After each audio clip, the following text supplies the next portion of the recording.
Hello, my name is Jan Schnatwinkel, and I'm a Dianthus product specialist here at Nanotemper Technologies.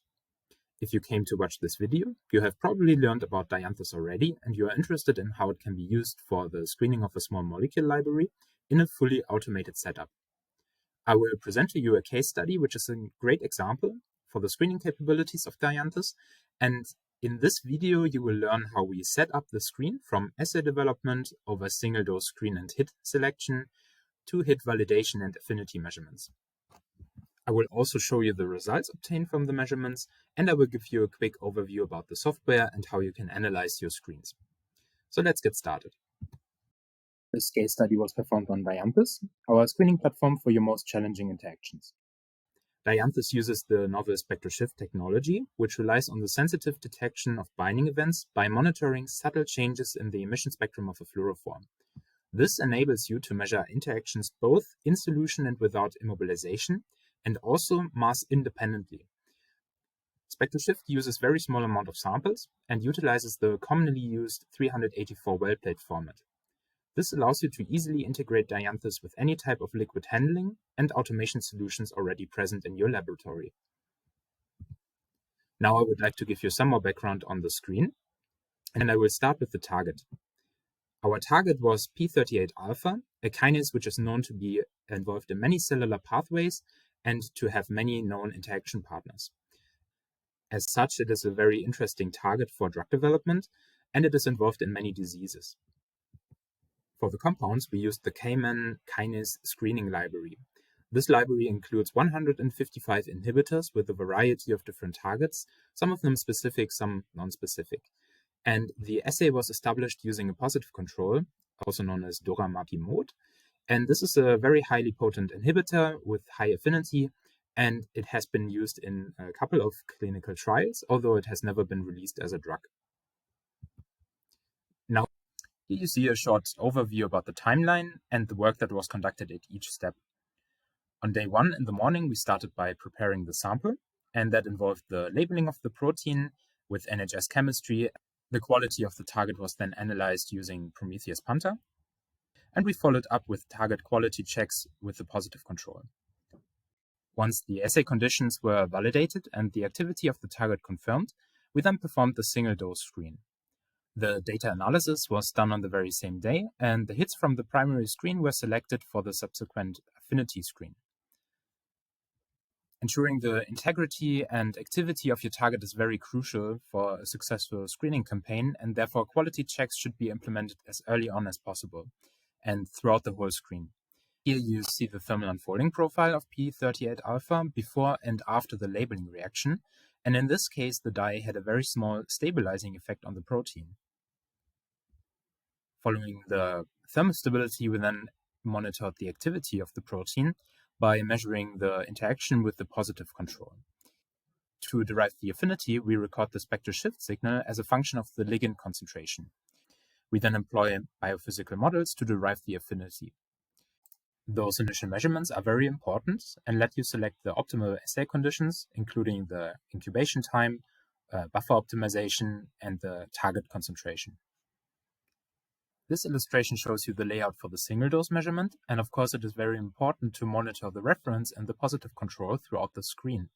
Therefore, we included 2 columns, or 32 data points for the DMSO reference measurements, as you can see in green, and likewise for the positive control in orange.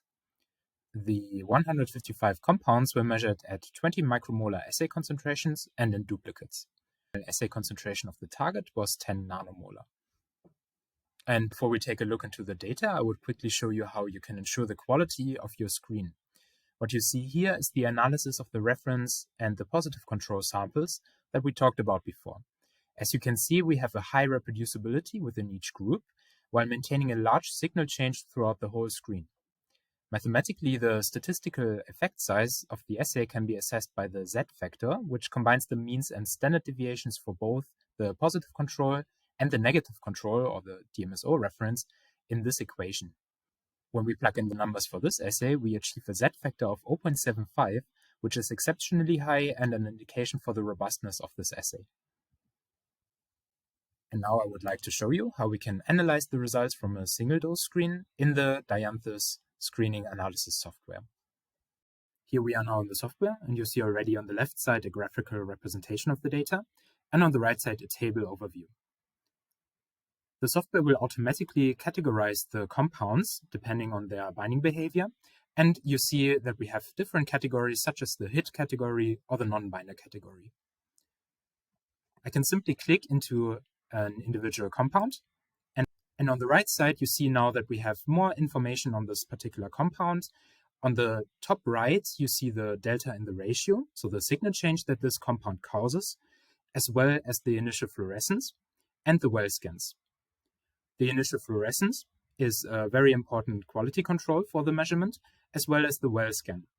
Both can tell you if the compound is causing aggregation or autofluorescence, and are therefore always monitored by the software. Furthermore, I can sort and filter. For example, I can choose the category column here and sort my compounds based on their different categories. You see that we have a range of different hits and non-binders, and let me quickly show you the comparison between a hit and a non-binder. Here on the right side, we see that in the ratio view, we have a very large signal change that is caused by the compound. If I, however, go to one of the non-binder categories, you see that the signal change that the compound introduces is so little that it basically is insignificant in our assay.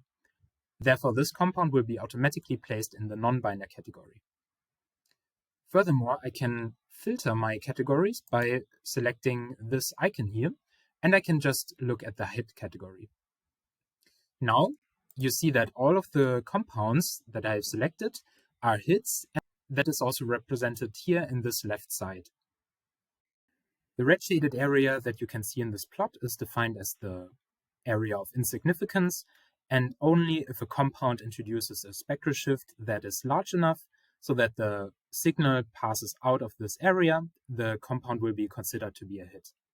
If I'm changing the category and I look at the non-binder category for a moment, you will see that those non-binders are now falling into this area. If I want to analyze a large data set, I can do this with the table view, but I can also go directly to the summary page on the next tab.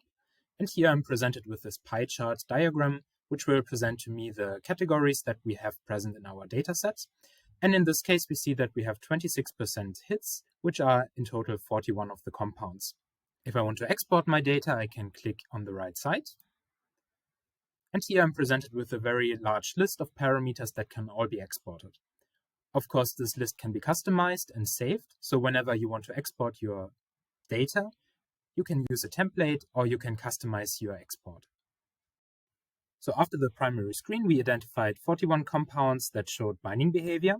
And in the next step, we now have to validate those hits.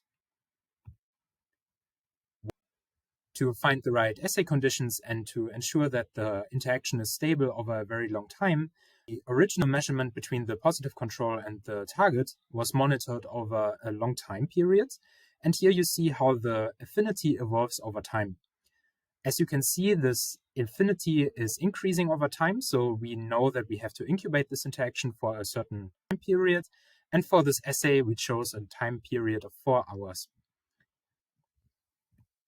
The sample preparation and the measurement was completely performed in an automated setup. So everything from the plate preparation to the incubation to the feeding into the instrument was all performed by liquid handling systems and automation. Here you see how we performed the assay, and in total 6 plates were prepared. The total runtime for the whole screen was 8 hours and 36 minutes. And now we go back to the software and I will show you how the analysis of the affinity measurements looks in the Dianthus screening analysis software. And we are back in the screening analysis software, and now we are looking at the results from the affinity measurements. Again, I'm presented with the table overview, which contains all the results from my measurement. And at the bottom, I have the overview over different figures, which highlight my dose response for the individual compound, the initial fluorescence, the photobleaching rate, and the well scans. We are looking at the interaction between the target and the positive control. And this interaction was measured in triplicates on each of the 6 plates.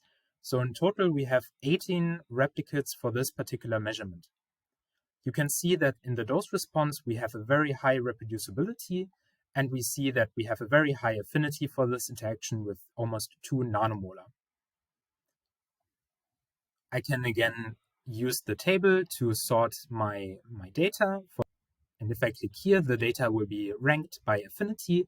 And I can click on the individual compounds and get the results for those measurements. Each measurement was performed in triplicates, so you also again see the high reproducibility. And if I compare one of the high affinity binders, such as K10571, and in contrast, if we look at this compound, vatalanib, we see that this compound is binding much weaker with an affinity of 10 micromolar. I can also compare measurements. I can simply select 2 or multiple measurements at the same time. And here we see the difference between a weak and a tight binding compound. If I want to get more information on my statistics, I can further include parameters such as the signal to noise in my data. So I can just choose the column signal to noise ratio, and I'm presented with the respective value here.